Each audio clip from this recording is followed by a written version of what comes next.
Good evening, everyone. Welcome to the Carolina Weather Group. This is the Wednesday, April 4th, 2018 edition of our little weather get-together, show number 226.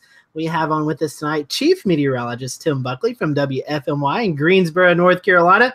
This is, I was actually thinking about this before the show started, Tim. We haven't had you on since you was the chief at Greensboro. The last time was when you and Grant were talking about the storm with the WFMI Weather Network, what you do with the spotter. So it's been about a year and a half since we've had you on. So welcome back.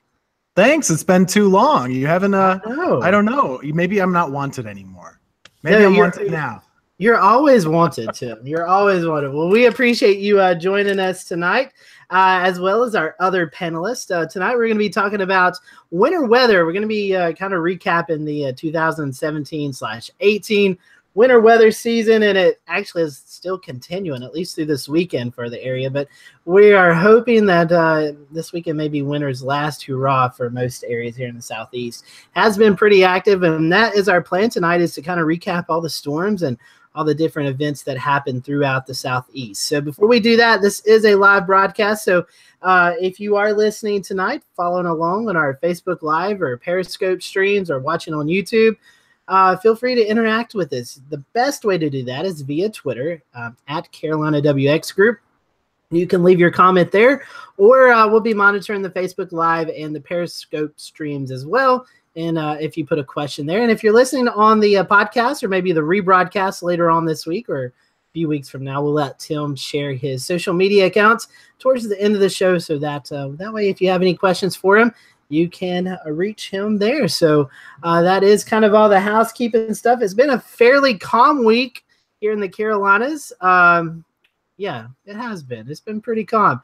I know where it has been a little bit more active is out to our west, and we'll bring in Eric from Memphis, Tennessee. Eric, you guys kind of was in the battle zone yesterday with a big line of thunderstorms moving through. Yes, we were. We were in a got upgraded to a moderate risk yesterday, and everybody was on their toes, ready for some big action. Had some pretty good storms fired up in Arkansas along that massive cold front that was coming through, and started off as broken storms, just broken lines, kind of clusters of storms, which are kind of our worst nightmare in this situation with the 10% tornado risk out there.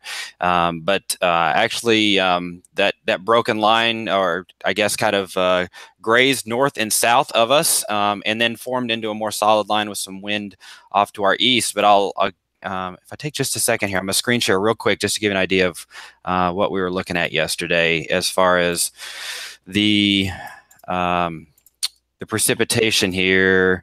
So if you can see my screen, you'll notice this is the 24-hour precip map, Memphis being right at the point of that arrow, and storms to the north, a lot of storms down to the south, a lot of pretty heavy rain, and there was a gap that shot right down basically just north of I-40. And from those storms and the moderate risk, I ended up with 400ths of an inch of precipitation, heard some thunder in the distance. We basically lucked out. So that's kind of a recap of what we got yesterday. Obviously, we root for people and not for storms, so I'm not disappointed that we didn't get any. But this is an idea of where the severe weather reports were reported overlaid on that moderate risk yesterday. So pretty active day, definitely in this part of the country. We just happened to skirt by. That's a good thing when you can miss all the severe weather. I know you and the folks there at Memphis Weather was happy for that. And I did see some exciting news that you're bringing on a new forecaster there with Memphis Weather. Is that correct, Eric?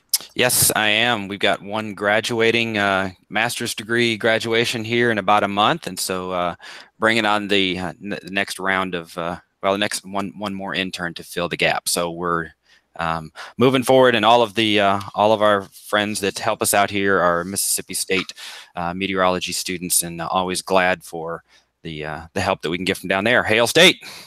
There we go. Well, thank you for that, Eric. Let's go to the Triad area. We'll bring in Jordan. Jordan, it's kind of been a calm week weather-wise here in the Carolinas. I don't recall anything major happening besides the pollen. Definitely, and if I can take a second to share my screen, I actually had something related to the pollen because that has been the biggest story. So Here is our pollen chart for Raleigh, North Carolina, and the huge uptick in the last couple of days you can see with trees and weed pollen in particular, not so much grasses. But it has been, I mean, there's been a yellow haze in the sky for a couple of days. I actually saw the pollen on radar imagery last night. There's so much in the atmosphere.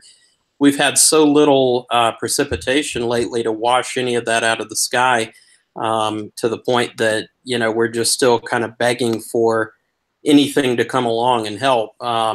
So right now, we had the frontal passage come through last night, but not very much precipitation associated with that for the central North Carolina. So we'll have to wait until this weekend for some relief, hopefully.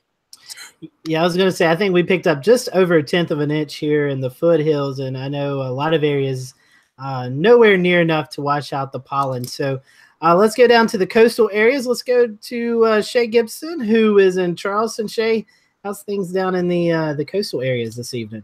Pretty warm lately, Scotty. We've been really on track with spring. High temperatures reaching low 80s inland, of course, cooler at the coastline, where the sea surface temperatures are a little bit slightly cooler, actually, down to about 63 degrees now. But I'll go ahead and share what's going on right now. We had a cold front approach. It sort of broke up.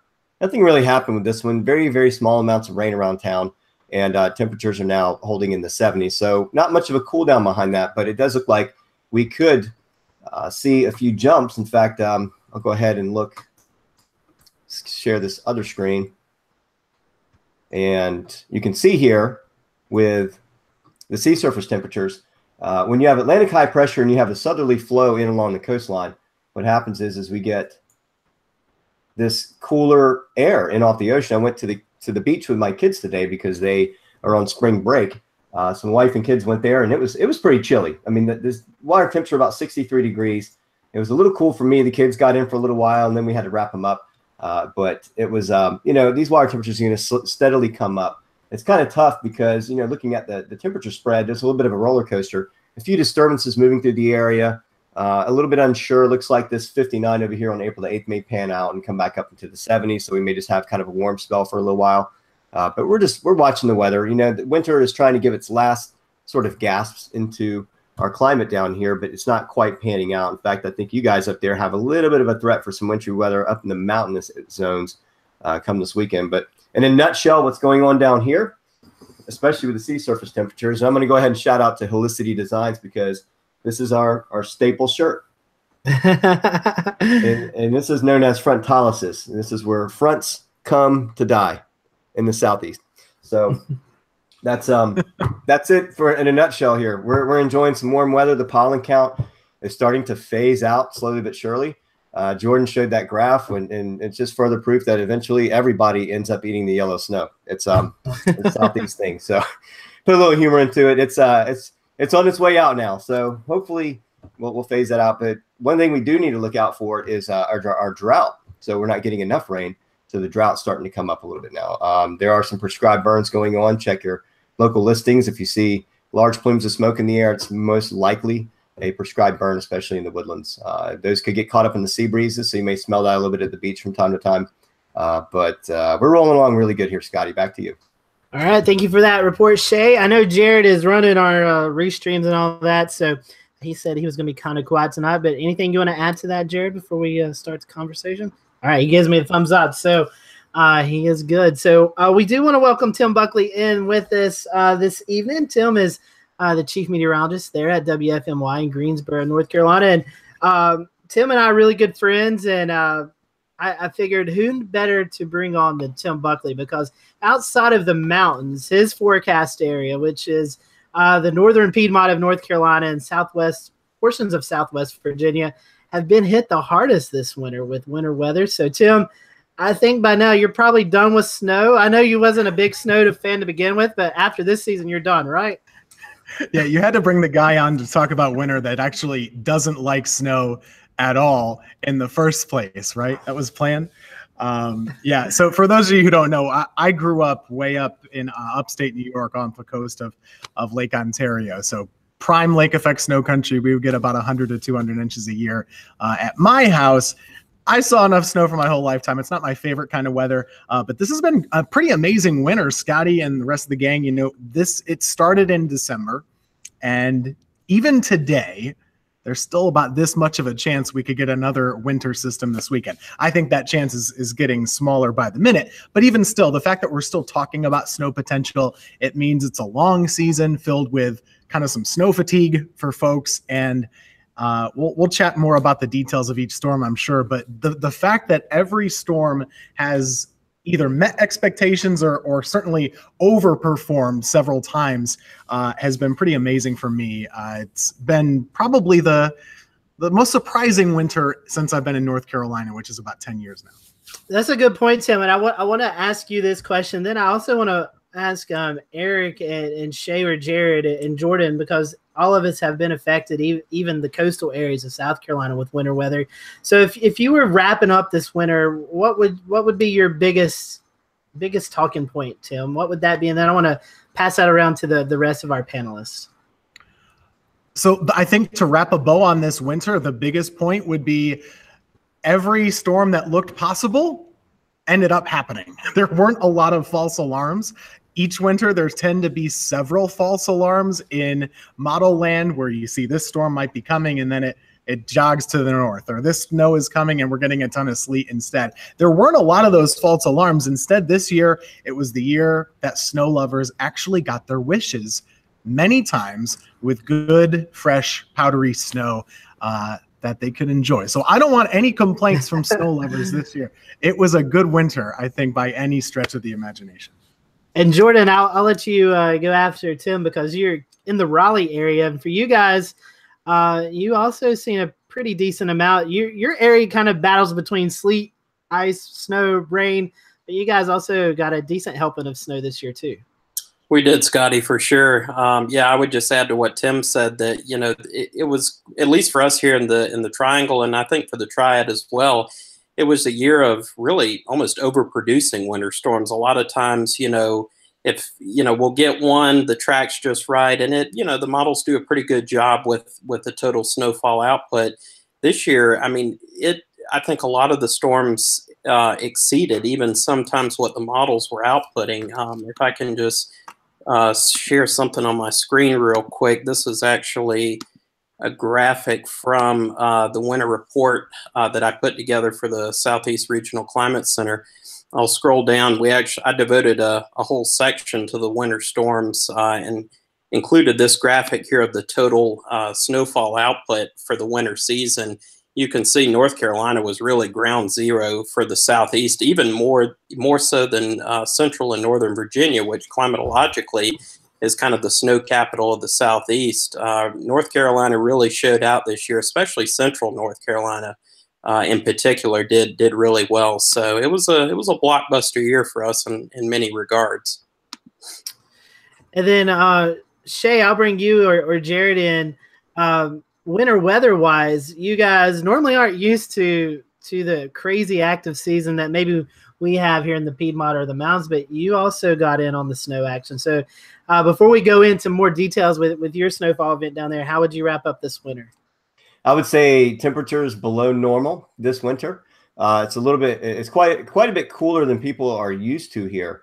So where we would normally have, 50s for highs and, upper 30s, lower 40s for lows, not much of a yield spread between the temperatures. We felt ourselves into a lot of uncomfortable stretches of time. So there was a lot of just freezing weather. I don't know the exact stats on how many nights we went below freezing, but I'd love to see how it worked out with the La Nina phase. And maybe that's something, Jordan, maybe we can touch on that a little bit later, how it actually panned out for us in the Southeast during the La Nina phase when we're supposed to be hot or warmer than normal and precipitation below normal. Maybe how that worked out. But for the most part, December was a cold month for us in the Southeast. And then even getting into the beginning of January when we had our snowstorm, it was a gradual buildup. The cold air was there. It settled into the Southeast systematically over and over and over with polar plunges.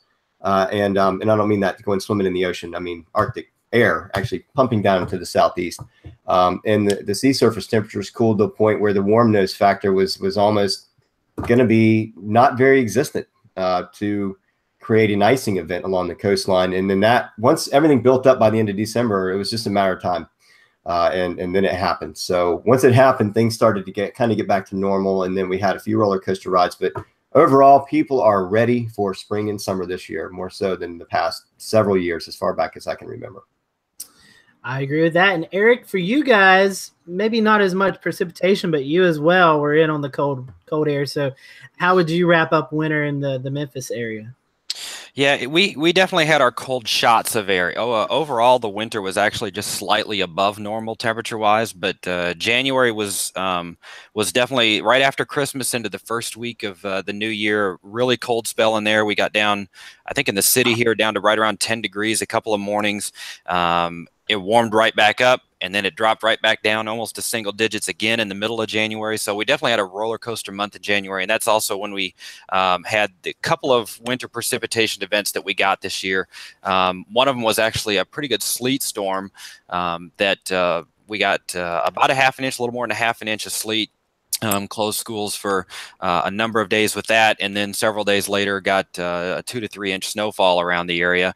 So January was kind of up and down, but I think we'll also remember this winter for the month of February, which was not only very warm but very, very wet. 13.5 inches of rain for the month of February. We're used to the rivers and stuff rising around here about this time of year. We're on our second crest now of the spring because of that extreme rainfall we had in February that caused the Mississippi River to rise from heavy rain all the way up through the Ohio Valley and through the mid-Mississippi Valley, and now the normal kind of springtime rising of the river and the crest as well. So overall, just very wet, and with some pretty wicked temperature swings there in the month of January. Before we talk about that December snow that a lot of the areas saw, I want to kind of first. And Tim, I know you guys do it, especially on TV for your viewers. Eric, you guys provide information to your followers. We all do these winter forecast prognostications. This is kind of what we think is going to happen, but maybe not, because it's just so hard to tell how a season is going to turn out before you actually see the pattern set up. So going into this season, a lot of us thought it would be kind of a mild, maybe mild in transition more into a cooler phase, and then right back to the mild and fairly dry, but that really didn't pan out for our area. I'll go ahead first. I'll first start out by saying that I am really not the biggest fan in the world of seasonal forecasts, mostly because I'm not that great at them. But this year, it was really funny how it worked out. It was so sectioned out month by month. December pretty cold. January also fairly much on the cooler side. Then February was downright blazing for us in terms of warmth for a good period of time. And now March, which technically doesn't count in the winter 3-month climate section, turned out to be much colder even than February was. So if you take it as the whole, in just that 3-month period, we worked out to be around average. But if you include that March, this really has been below average for a good portion of the last several months. Doesn't really correspond with the typical La Nina analogs that we were using in forecasting. And we got our fair share of precipitation too, and a lot of it was of the snow variety. Our snow was almost double what we usually see from my area of North Carolina, and certainly going in, I thought we'd be around average or just below. So it ended up being much more than that. It's a tough forecast ahead of the season. It really was, and I know that kind of leads into my next topic here. We had a December snow, and that's very rare for many parts of North Carolina outside of the mountains, portions of Virginia and South Carolina, places like that. But we saw a snowfall on December 7th, 8th, or December 8th night, somewhere right in that area. And Jordan, I want to bring you in first before I bring Tim in, because I know you have that handy climate report with you. But that December storm was a major winter storm for a lot of areas. I mean, I think some of those snowfall accumulations, Jordan, you was talking about, half of it came with that storm. Indeed, and if I'm remembering correctly, I think that was the storm that parts of Georgia, some of the areas further to the south, really got in on the action, and then it gradually shifted to the north and east over our area as well. But it's interesting. Tim was talking about seasonal forecasting and using La Nina analogs with winter weather forecasting. And I think, and this gets back to Shay's point a little bit earlier, that we didn't have the classic La Nina sort of signature, if you will, over North Carolina early in the season. We had the storm track was kind of set up more directly over much of the southeast, and so we got some decent surges of moisture, and coupled with some really big high pressure systems that came in from the northwest, and that contributed to a lot of snowfall for our area. But then as the winter progressed, I started noticing that the storm track started to look more similar to the typical La Nina pattern, where it shifts more to the west in the Mississippi River Valley, going to the west of the Appalachian Escarpment. And so that kind of shut things down a little bit in terms of precip for our area. And that's kind of when we had the exceptionally warm February as well. So it was kind of a tale of two winters in a lot of regards, at least for central North Carolina. Yeah, and Tim's got the snowfall accumulations from the weather office in Raleigh, kind of showing the accumulations throughout the state there. And Tim, you guys picked up a fairly decent amount there in the Triad, and this is one where I kind of want to bring in my next conversation, and what I want to kind of bring that into the other storms is the models really didn't pick up on this storm until it was almost on our doorstep. And Tim, you alluded to that earlier. The models didn't really handle a lot of these winter storms this year fairly good for our liking. We like to know at least maybe a day or two before, hey, expect this much, but they were kind of giving us right up to the last minute before it showed us these bigger snowfall totals. They were. It was a nail biter for sure. But this one, though, this December storm, which was the 8th into the 9th for North Carolina, it was signaled about 10 days ahead of time. I believe in late November, the Europeans started to show that big jackpot snow potential. And I remember this clearly because the social media hype train got going. And I was like, this is never going to happen. We haven't had a December snowfall of significance in 8 years. It's early December, all of these things. And then they kind of backed off of it for a while. And then they got back on the train right before it ended up coming in. But there was a good deal of skepticism with it. It started during the daylight hours. How many times have we seen this winter? The ground was fairly warm. The air temperature was fairly warm. And it's like, oh, it's going to take a while to stick. Well, it stuck. And we ended up having a big problem with school buses and evening commutes and those type of things. Schools did not close. It was on a Friday afternoon. And the roads got pretty darn bad pretty quickly. And it was an issue. The warm ground melted it very quickly the next day, but it really accumulated really fast because of those heavy precip rates. A pretty impressive, very early season snow.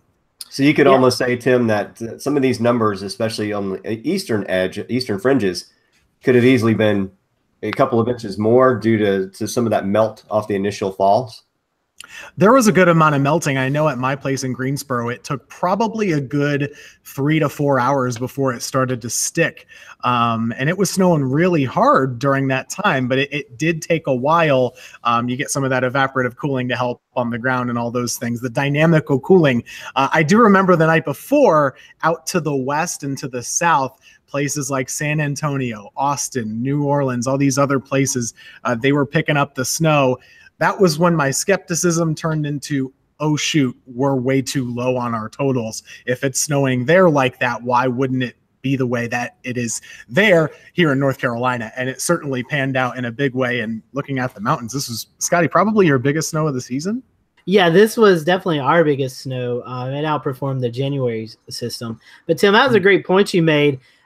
Places like College Station, Texas, San Antonio, they were picking up snowfall records, that had been laid down for years. I mean, and this was early December, and that big swath of snowfall from Texas all the way through North Carolina was pretty crazy. But if I had a topic, something that stuck out to me, what Tim was talking about, was the fact that warm ground temperatures really didn't matter when it was snowing hard enough. I mean, we saw that accumulation start as long as the snowfall was coming down at a pretty good clip. So those warm ground temperatures kind of fooled us all, I believe. And so after that event, coming into Christmas, I think there was a few model runs that was like, hey, we may have a white Christmas around here.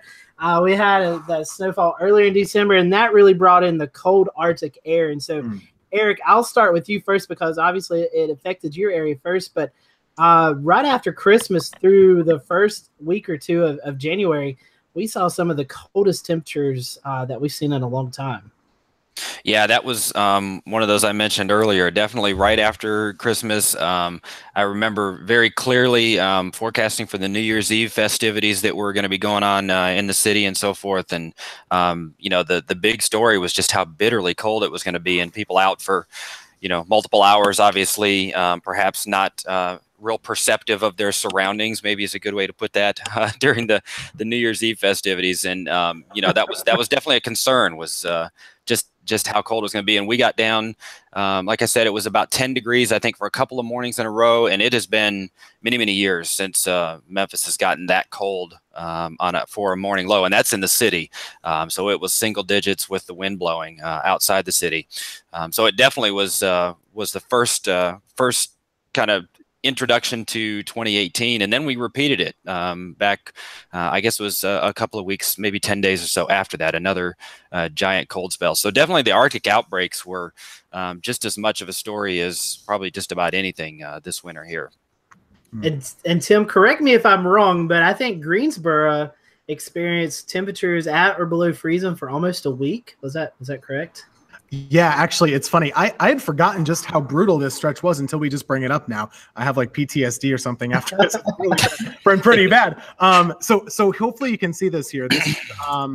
We started the year, and it's funny how it worked out. It was from 1 in the morning on New Year's Eve, lasting all the way through 11 a.m. on January 8th, 202 hours below freezing. So that's 8 full days plus an additional 10 hours. That was here in the Triad. Our previous record was 8 full days below freezing in a row, but that was back in 1917. There was not hourly data back then. I think that stretch was a little longer, just judging by the days bookending that one. But even still, this year was really, really cold. In that stretch, we had 4 mornings that were in the single digits.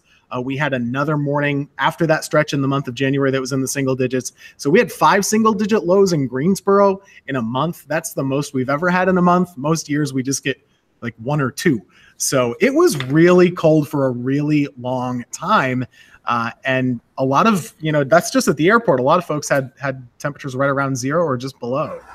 And this started a trend of, a lot of water pipes breaking. A lot of school systems either delayed start or even canceled classes because of this cold temperatures. And Jordan, you worked there at the Climate Center. This was pretty widespread throughout the Southeast, wasn't it? It was. You read my mind. I was actually pulling up I feel like I'm sharing my screen a lot tonight, but I've got a lot of cool graphics. If you give me just a second here. So yeah, here's our Climate Perspectives tool at the Southeast Regional Climate Center. And yeah, here is the rankings for the first week of the year. And yeah, I think it pretty much tells the story that one's almost everywhere across the region, even down into northern Florida, which is pretty incredible. So basically all of these stations observed their coldest first week of the year on record. And there were actually a couple of stations the coldest week for basically at any time of the year, even more impressive. So yeah, it was widespread and very intense. So we saw this high pressure setup, and it was so strong that we've seen a lot of the storm systems kind of suppress themselves, where Jordan, myself, Tim would see a lot of snowfalls from this if the storm track was active. But that kind of brings up my next storm, and that was where Shay and Jared kind of got in. That storm track was so suppressed to the south that you guys cashed in big time there in January, Shay. Yeah, you're right, Scotty.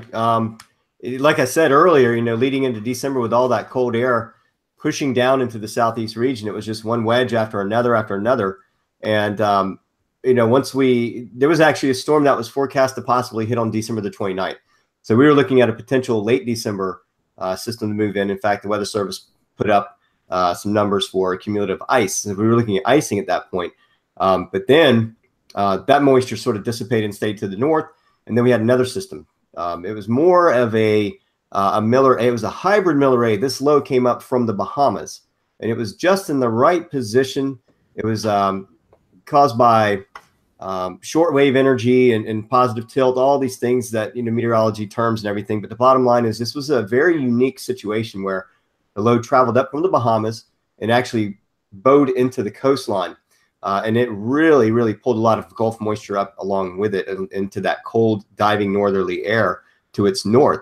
And like I said earlier, with our cooler shelf waters being in the upper 40s to mid 40s, that was not very much of a help for a warm nose. When I say warm nose, it means when you have low pressure with a wraparound flow counterclockwise off the coastline, sometimes you get this sort of east or east-northeast onshore surface flow where you get a little bit of warm air injection, but the actual wind stayed mainly from the north offshore, which kept that cold column right down over our area. So we ended up having a nice snow bank just really created right along the coast. It didn't go as far as Columbia. It went as far as maybe Orangeburg.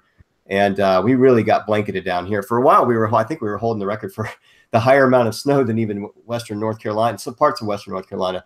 But I'll go ahead and share screen on a couple of things. I usually save a lot of files that I do, but I'll run. You can see, let's see if I can pull it up here. There we go. It gets a little bit tricky whenever with 3 monitors and everything. But you can see this radar image where the forecasting, the National Weather Service Charleston did a great job. We all kind of agreed that this system was not going to carry much ice with it. It was going to be a very small accumulation of ice. It'd be freezing rain to sleet to maybe grapple and then snow. And that was going to be it. We were fairly certain of that. Everyone was on board with it. So we all said, this is going to be a heavy snow event in the afternoon. And here it is creeping up early in the morning. It actually arrived about an hour or two, a little bit earlier. So there was a lot of folks on the road, which made it for a dangerous situation. The bridges did not close, but there were a lot of wrecks. At one point, I think there was 100 wrecks or 100 responds to accidents or some sort of situations with vehicles. And we're just not built for that down here. So it's kind of tough. But you can see that freezing rain and sleet creeping its way up. And then by the time we got into the afternoon, we were really starting to crank up. I think this was late morning right here, this particular one. And this was where it was sleeting and grapple. And then we really got into the thick of things by this run right here. If it'll play, might take a second to load. This is where we thought we might see some thunder snow and maybe a switch back to ice right where the low pressure center is over Charleston. At this point, we expected maybe a little bit of a change to sleet and snow or sleet and ice, but it did not. It actually stayed mostly snow. And we got about anywhere from, I think about 4 to 6 inches. In fact, let me go over here. I've got the Weather Service Charleston pulled up, so I'll go ahead and share that. And you can see the snowfall amounts for January the 3rd. But it was a really unique event, and it was specifically a coastal event. You can see the snowfalls here range anywhere from about 4.5. That's where we were. Where I lived was about 4.5 to 5 inches, and then we got upwards of 6.8. But there was reports of a little over 7 inches from a few folks. It just sort of unofficial reports there. Very, very unique situation. It's really unheard of. And one of the things that really stumped us was that the high temperatures were expected to sort of come up and start the snowmelt process. But when you get this much snow over a wide coastal area, what you end up with is a reflective property to the sunlight. And so that much snow, and it was powder snow. It wasn't this wet, flaky stuff that we've seen in the past. It was actual, like, real powder. You couldn't even build a snowman with it the day that it was falling. You had to wait till the next day to really want to try to build a snowman. And that's unheard of around here. But when you get that much on the ground, the sunlight reflects. It's what's called a high albedo. And so you're stuck with this stuff for days. And so your high temperatures that were supposed to be in the 40s are now staying near freezing because of it, because the surface temperatures, the layer of cold air is just settled right over the ground level. And so that's all you get. The warmer air is a little bit higher up in the atmosphere. In fact, this was the 3rd, and you can actually see on the 7th. I'll share screen one more time here. And this is the snow cover that was still left on the ground 4 and 5 days later. So you can see it's still trailing down into Charleston. This is what I'm talking about with albedo. I don't have the satellite image of where it was higher in content, but this whole area, the entire southeast coast down to Savannah, was all white at one point. So those are the kind of things that we're not used to down here, and so we learned a lot with the system. And of course, the last one was, I think, 1973, where it dropped this kind of snow or this kind of event. So we sort of referred back to that event, but not nothing since Hurricane Hugo went through in 1989. That was a comparable event, 6 to 10 inches, but it melted pretty quick over the next couple of days. But we enjoyed it. There was a lot of folks that just really loved it. If you have kids, they don't get a chance to see that in their childhood. I mean, we may go 10 more years before we see an event like that again. So, I mean, I know my little kids, they enjoyed it. We got them and the dog out there. We played all day and pulled them around on boogie boards down the street. And it was great. It was great, but it was a brutal week.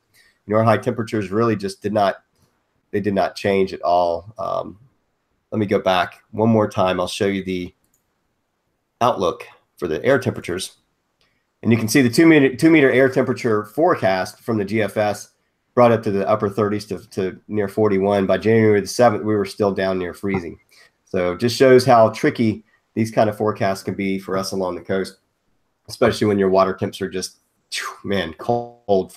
Mid 40s. It actually, I think, got down to about 41 or 42 degrees, maybe even 40 at one point. And that's really cold, very cold for us. Yeah, and I'm going to jump in real quick. And we had never had 7 days straight of below 40 temperatures.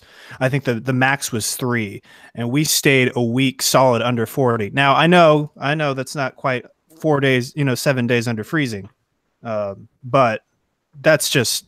I mean, it was unbearable. The cabin fever in Charleston was just really getting out of control by day 6. I ended up, as luck had it, I had a vacation in Miami pre-planned on the 6th day. So we slipped and slide. It was slip and slide down Highway 17. Saw a couple of unicorns, aka SC Dot plow trucks, and we had no air traffic. I think that's the other thing that really, if you're going to talk about something that's going to stand out for me in the storm, we had no air traffic coming in or out of the Charleston International Airport for 6 or 7 days. Now, whoa. We were shut down. There was no removal equipment. Yeah, we're not built for it. We don't have in our budget, the bridges. We turned down the engineering portion to heat the cable stays. So the ice, if we get icing events, these giant icicles come crashing down. So we have to close the bridge for days, but there wasn't enough of it this time. But yeah, Jared, you're exactly right. It was rough, man. Yeah, it was. I hadn't heard it that quiet. September 11th. It was eerie. And I live just a few miles from the airport, and I've always lived just a few miles from the airport ever since I've been in Charleston. It was weird.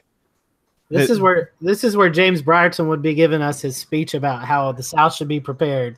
Well, I mean, you never know what's going to happen in the future years coming. So, I did one more thing I wanted to share, guys. Sorry, this was pretty unique because you never see this in Charleston, South Carolina. A friend of mine, Brandon Cordina.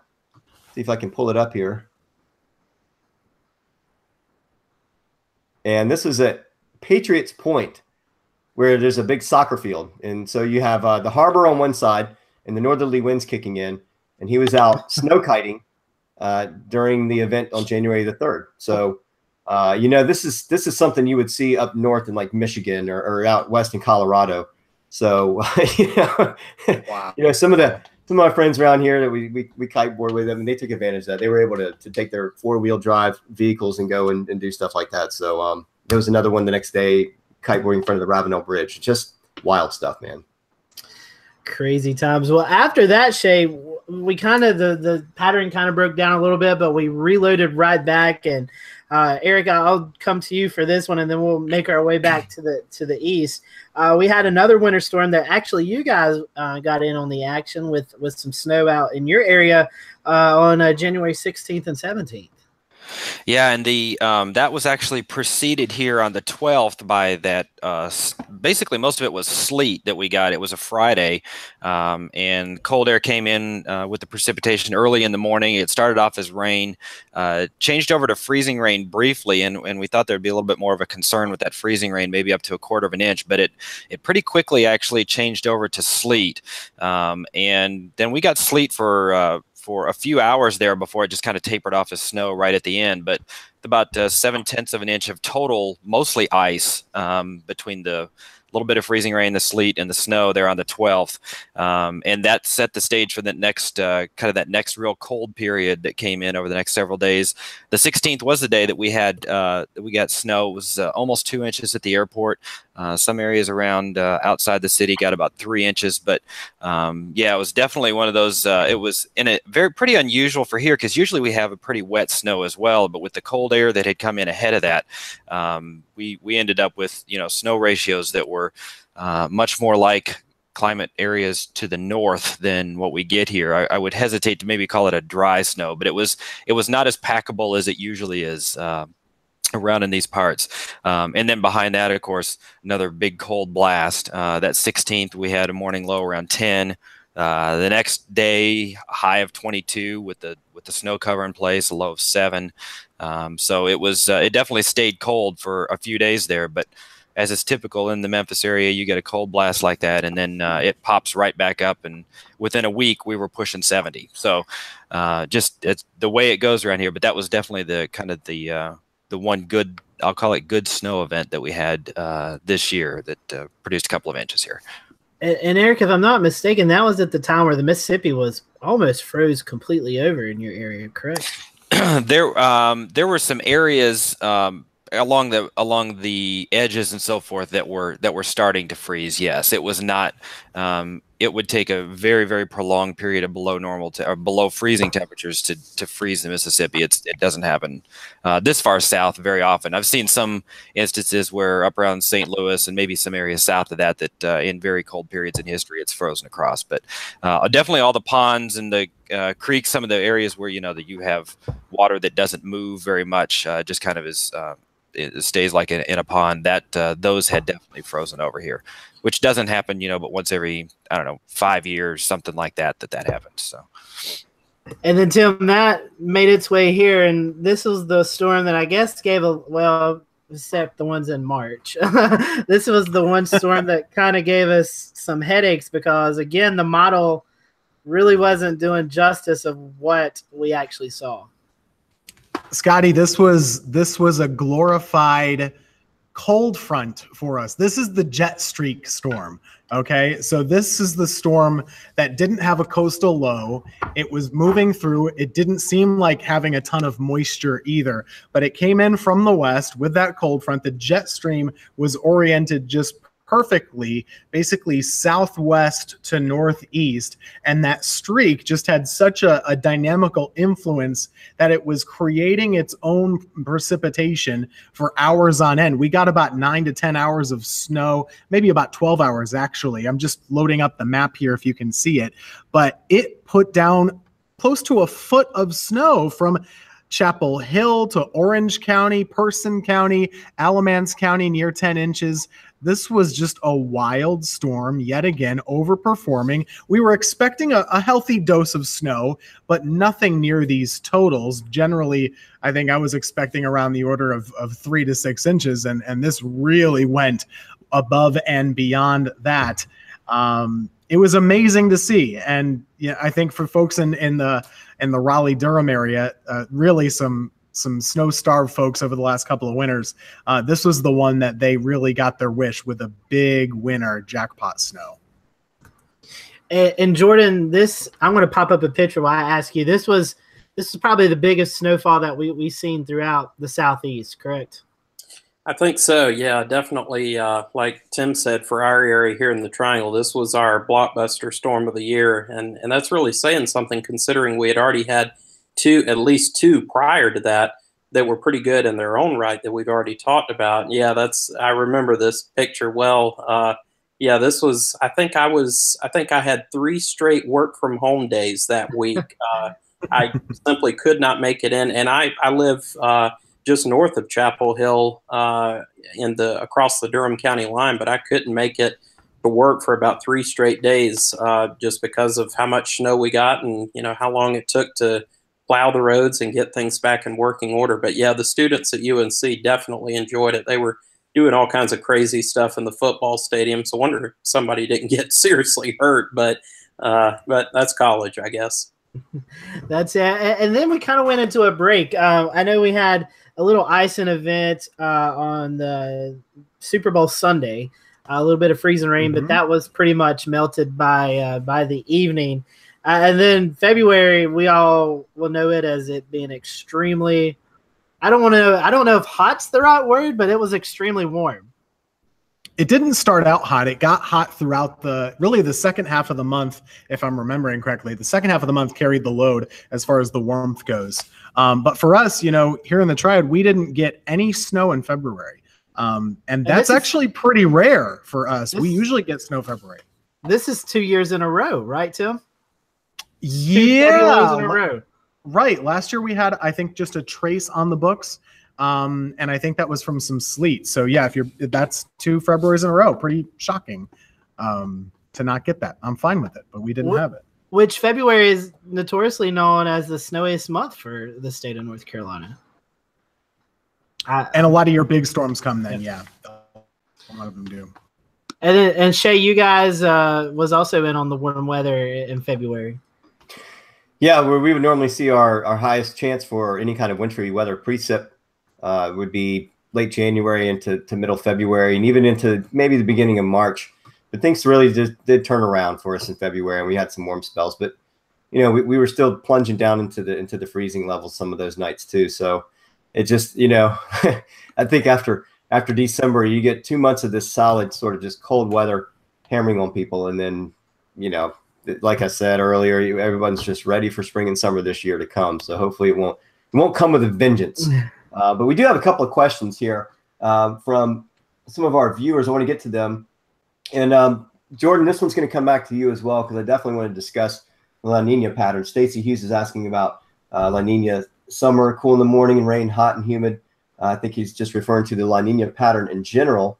And I'll go ahead and pull that up on the screen while we discuss.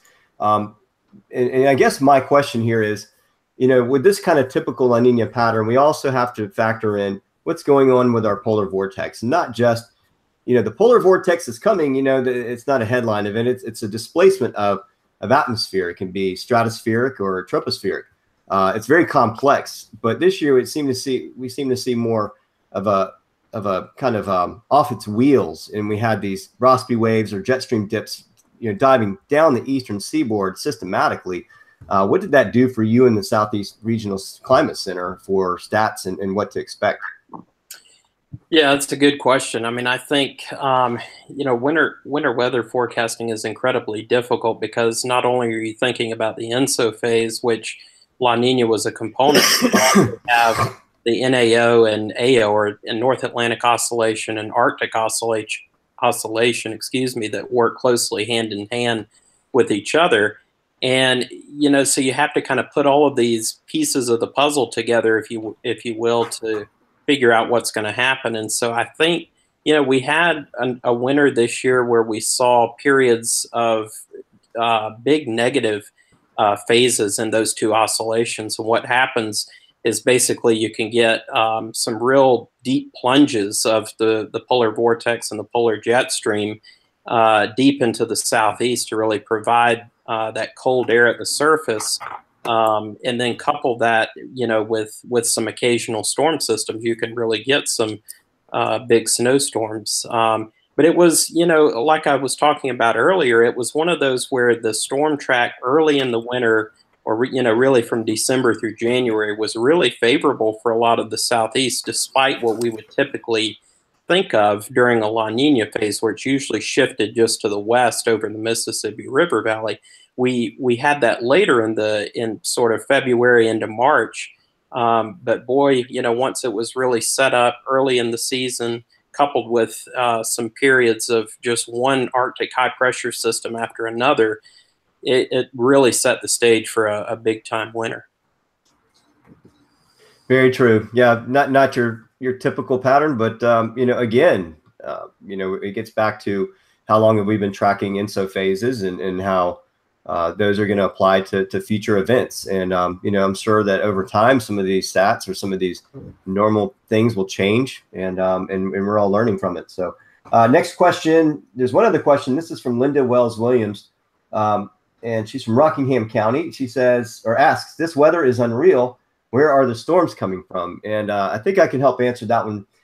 This time of the year, we start to see Atlantic high pressure building more. We get into what we call Bermuda highs, where these highs go out, they come across the country, they go out into the Atlantic, they expand, and then they're sort of flowing clockwise And so what they're doing is they're pulling south winds and southerly moisture and southerly warm air up from the Florida area across over to the Gulf of Mexico. And so you get this warm air intrusion or warm air sector that's being pulled up into the southeast region. And then you get cold air diving down from the northwest into the southeast, and you get a clash of two masses of air, and that's what causes these thunderstorms. So I think that's pretty much, as we get into this warmer season, these Bermuda highs will become more prominent. They act like a giant blocking pattern. They encompass a large portion of the Atlantic basin, and that's what gives the easterly trades down across the Caribbean islands, and so it brings the Gulf moisture up from the south. And so that's kind of the answer to that question, unless anyone wants to add to it, especially those in the triad where the weather's coming from. I just want to make sure Linda's watching WFMY News too. That's all I have to say. And there you go, Linda. Was that the last one, Shay? One other comment. Robert Grant, he commented on my profile. I just have that one pulled up. Answer to a post. It says, "I hear winter is coming back for an encore." I think he's referring to an event maybe this weekend. So if you guys want to top that off at the top of the hour, it's a little bit after 9 o'clock. Maybe touch on what possible wintry air we're going to have, what kind of event we're going to have this weekend. Yeah, we can do that. I want to cover March right quick because I know it didn't affect a lot of us, but Tim's area and even up in the Jordan's area, Tim lost a lot of sleep. March in itself was specific almost to your neck of the woods only. So talk to us about the numerous events that was even capped off with a winter storm warning, just a week ago? About the 25th of March? Yeah. Yeah, it was a Saturday, so that would have been the 25th of March. I want to bore you with some numbers though first before we talk about the snow. So this was comparing February and March. This is for the Greensboro climate site at PTI. And notice our temperature in February was 50 degrees. Our average in March was about 45 degrees. We had more 70-degree days in February than we did in March. We had way more 32-degree lows in March than we did in February. All of those are pretty remarkable. In fact, I look back all the way in history and I haven't found any bigger difference between February and March in the same year. So it's not the coldest March we've ever had. It's not the only time it's been colder than February, but it's the biggest weather whiplash going from a spring February to a winter like March that we've had. So, and that's not even putting on the chart there that we had 3 different snow events in 2-week period after the second half of the month of March, which is pretty remarkable for us. This is the map from the first one.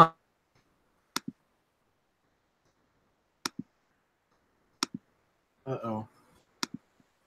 We may have lost Tim.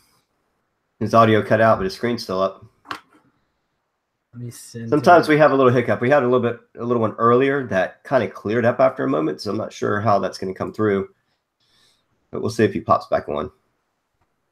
All right, I just sent him a message. But kind of talking about this event. And Jordan, I'll let you maybe kind of jump in, and then maybe we can get Tim back.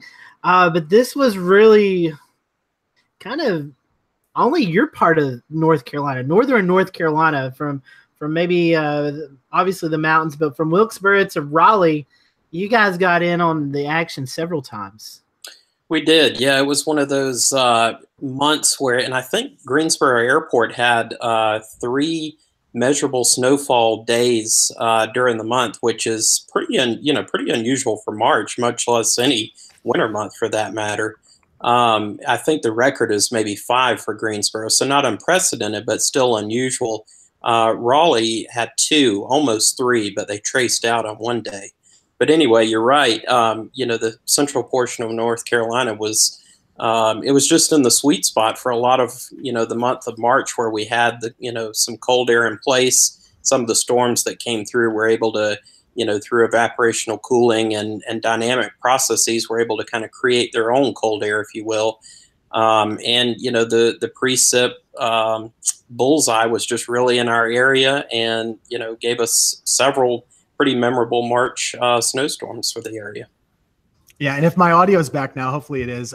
This good. was our cool. This is the latest snow. Like, we've set this record 3 times. This is our latest snowfall since 2003 in the Triad area. when we had snow on March 30th, I guess it was. But it's really been a long time since we've had that. And I think the lesson that I finally learned after 3 or 4 snowstorms this year, where we were consistently underdoing our forecast, is if you get snow to come down hard enough, it doesn't matter what your ground temperature is, it doesn't matter what your air temperature is, it's gonna stick. If it's coming down hard, it's going to accumulate. Even here in North Carolina, even during the month of March, it's pretty amazing, but we did see that several times. And I think that'll be a lesson to take away from this winter. Always consider the snowfall rates and don't get cocky about, ooh, the soil temperature is 43. Like, watch the weather more closely, because I got burned a couple times this year for sure. I learned on that last one, but the first couple were kind of rough. Yeah, pretty incredible. Sorry, Scotty, I was just going to say, even after that exceptionally warm February that we had, Tim, the ground temperatures, it didn't really matter. Even after all of that warm weather throughout February, it still didn't matter. So just to further your point there. Yeah, Absolutely. Tim, I was going to say, a friend of ours, Chris Freeman, was talking about that. If you get QPF to come down hard enough, it doesn't matter what the temperature is, that snow is going to stick. So the 25th was a big event. 24th, 25th was a big event, especially for your area, Tim. I know portions of Virginia, I think it was close to a foot. I know Martinsville, Virginia, with the NASCAR race, they had, 5-6 inches of snow.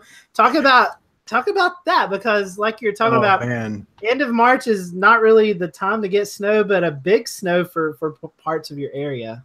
It was a really big snow, Scotty, especially Southern Virginia, and they were prepared for that. I think they were expecting it. We did interview the guys up at Martinsville the day before, like, hey, what you gonna do? Like, what's the plan? They're like, oh, we're gonna clear the track. It's gonna be fine. I'm like, where are you gonna park people? And I'm like, you got all these grass fields. But either way, they didn't race. They did not race on Sunday. They did get 6 inches of snow. I have a weather spotter up in Stokes County, and he was joking with me all season. He's just been continuously busting my forecast single-handedly, and he got up to 7 inches on March 25th in Stokes County. So pretty amazing. It was all gone by lunchtime, basically, the next day. We had March sunshine. I was out and about trying to take some pictures, and honestly, like, I was driving up there, and by the time I got there, it was almost all gone. So it was unprecedented. I think it was kind of fun for folks too, just to watch it.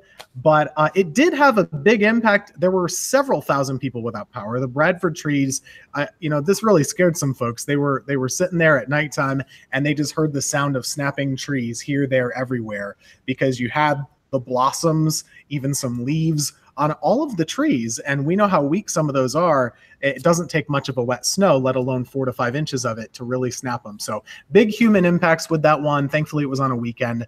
March snow doesn't last long, but it left a pretty big impact for sure. And we'll wrap up this conversation, because I know we're after 9 o'clock, with maybe winter's last hurrah. Like you talked about at the beginning, Tim, it kind of looks like minute by minute that the snow chances for your portion of the area is getting slimmer, but your area is kind of in that battle area, maybe a little bit more north, but kind of talk to us about your expectations with this upcoming weekend. Yeah, I think certainly, it's always tempting to hug the models on each run here a little bit. Right now, I would say the snow chance is probably very low for Saturday into Sunday. I kind of try and take the approach of if you're looking at the models and they're saying snow, the chance is probably a little bit less than they're saying. If they're not saying snow, it's probably a little higher than they're saying. But even still, it does look like it's trending farther north. That battleground of snow is probably anywhere from like Roanoke to Charlottesville up to DC or something like that. But we could still see a little bit of mixing. It wouldn't take too much. I'm at the point right now where I'm saying not likely, but I'm not ready to say no way. It looks more likely to me, actually, that that warm front, cold front, if it stalls just north of us, maybe not my area as much as the Raleigh area, we could have a severe weather concern with thunderstorms in parts of North Carolina with a tight frontal boundary on Saturday. So that might be a bigger concern for folks. Definitely so. And then it does look like we all cool off Saturday night into Sunday with potential freeze conditions for many areas. I know some folks have already planted plants, and we always tell you wait till after tax day, but some folks have got the green thumb. But again, that's our biggest concern. And would you guys suggest that we're pretty much exiting the winter season maybe after this weekend? I'd say that's a yes for the Charleston area. Yep. I think Looks this is that it. way here too.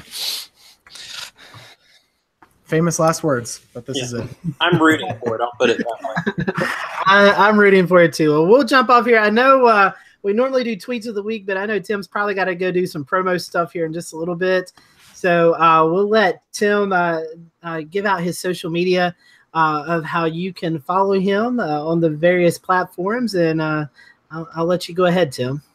Oh, sure. Yeah. Pretty easy to find. Just type in Tim Buckley. My Twitter is Tim Buckley WX. Meteorologist Tim Buckley on Facebook.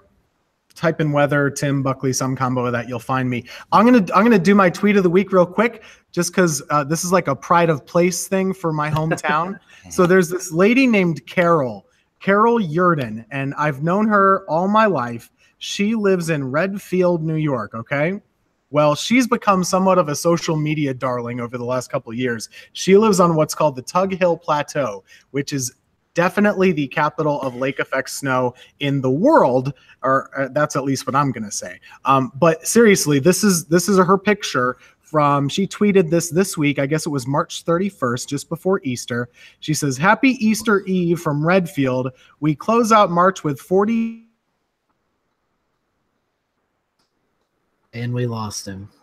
Yeah, we lost him again. But yeah, that's interesting that the lake effect snow is still ongoing up there. I mean, you got frozen over, now they're melting. Now you have more lake effect snow back and forth. 368 inches in a season. Yeah. That is ridiculous. I may never complain about snow again. I know Tim. He's telling me they've got some Wi-Fi problems going on, so he may not be back to join us to close out because he's got some promos to do. But do you guys? I know we're running close on time. Do you want to do tweets of the week or? We can if anybody's ready. Y'all go ahead. I'll go last. All right, I've got well, I did have one. Hold on one second. Give me a couple seconds here. You know, we could all do safe space. That was a big thing today. So that's going into the severe weather. I'm going to do mine on safe space today. So. That was. So here's mine. I'll pull it up right quick. This is from our buddy Chris Michaels, who is up at WCYB in the Bristol, Tennessee area. This was actually those storms that that Eric was talking about earlier in the show. That line of severe weather moved through eastern Tennessee last night around midnight to 2 a.m. And this was the results of some damaging straight line winds. This was a mobile home at 2 o'clock in the morning, I think is what Chris said, that was rolled over during a severe thunderstorm. I think the wind gust was up to 70 miles per hour there. But again, that just says, no matter if it's rotating wind or a straight line wind, it can cause damage. And unfortunately, nobody was home at the time that this happened. But it just shows you that severe thunderstorms need to be taken just as serious as tornadoes. So that is my tweet of the week, and that's from Chris Michaels up at WCYB in Bristol, Tennessee. I've got one ready if you want me to go. All right. Yep. Go ahead. All right. We were talking a little bit earlier about the pollen season. Pollen season has been here for at least a month now, ever since we got rid of that rain at the end of February, and of course everything started blossoming. And I did find a good tweet just a little while ago that showed, and this was a couple of different places, but AMHQ had it, and this is not a snowstorm, that is a pollen storm, wind-driven pollen, and that's actually from over in your neck of the woods over there as well, in Apex, North Carolina. I'm not sure exactly where that's at, but security camera catching pollen blowing across the area. And that was probably our biggest regret from not getting the storms yesterday, was people are still complaining about the pollen this morning. We thought we were going to get a good pollen wash. That's it. That's just outside of Raleigh area. So I'm telling you, the pollen's nasty here. Yesterday you could kind of see, I don't know, you may have seen it, Jordan. You kind of see that haze in the sky, just that pollen that was. Definitely. It was pretty yucky. It was. All right. Well, Jordan, you have a tweet of the week? I do. Let me share my screen here. So this, switching out to the West Coast, I thought this was really cool. One of my favorite atmospheric features, the atmospheric river, which they refer to as Pineapple Express out there, because a lot of the moisture originates down in the Hawaii area. But they're looking in the Bay Area, at least, at potentially all-time record high precipitable water levels, or basically the total amount of water vapor in the column that's available to be precipitated out with this particular river. What's really incredible, which Daniel Swain, by the way, he's a great follow on Twitter with these types of events. This is going to occur when the Bay Area typically reaches its minimum value in PWatt during the year. So an all-time record when you would typically see the minimum atmospheric moisture content. That's a pretty astounding record if it comes to bear. That is. All right, Jordan, thank you very much. Jared, do you want to try, or you good? His audio may be out. Jared, if you're there, you want to chime in, please do. I'll go ahead with mine. He said he's good, so go ahead, Shay. And then I normally wouldn't tweet my own tweet, but today was a safe place selfie. And the Weather Service and National Weather Association are encouraging people to sort of do selfie pictures of them in safe spots during hazardous weather. So I chose the tub and brought my little daughter. We both wore helmets, and it's a safer spot. It's centrally located. If you have a laundry room, Jared posted one of a laundry room. But just know your house, know where the safest spot is to get yourself centrally located. I think James Spann had some really interesting pictures about a week ago of some debris flying into homes, 2x4s and all kinds of things that were going through walls and ended up in the hallways. So, these are the kind of things when you have hazardous weather leading into the spring, when you have tornadic activity or high wind events, that you know where your safe spot is in your home. And if you have children, make sure you get them as safe as you can in those spots too. So that's my tweet of the week, Scotty. Just a little bit of awareness on our hazardous weather and what to do. All right. Thank you, Shay. I appreciate it. And we thank all of you who are watching tonight for joining us. Again, if you want to follow Tim Buckley, it's at Tim Buckley WX on Twitter. And on Facebook, you can just search meteorologist Tim Buckley and his profile will pull up. Next week, we have John Jensenius on with us. We're going to be talking about lightning and lightning safety. So John's back for his, his yearly visit. This is what, year 2 or 3, Shay? This will be year 2. So year 2, yeah, we're excited to have him on. He's the leading lightning expert. He puts out all the latest occurrences. That includes lightning strikes on humans, where they occurred, the news articles that go along with them. And so we're, hitting that season. And last year was a really low amount of people that got struck by lightning, which is good. It means people are starting to pay more attention. So we hope to see more of those low stats on lightning strikes this year. Yes, we do. On the 18th of April, we have William Churchill from the National Weather Service in Memphis. He's going to be talking to us about GO16 and all the different operations that it'll do. And I'm really looking forward to that show. We've really been able to talk about GO16, but on this show, we're going to get to go into the detail of what all the products it can give us. And then as we wrap up April, Andrew Loctano from the National Weather Service in Blacksburg, Virginia will be joining us. He's going to be talking about the new enhanced hazardous weather outlook product that the National Weather Service is going to be rolling out, I think, over the summer months. The Blacksburg office has been kind of a test bed for that. So he's going to be talking to us about that new product, and we look forward to that. So with that, we'll end the show tonight. We hope you have a great weekend. Enjoy maybe winter's last hurrah, because it does look like we start to warm up next week. And I think after tonight's show, we're all looking forward to that. So everyone have a great weekend, and we'll see you back here next Wednesday night on the Carolina Weather Group.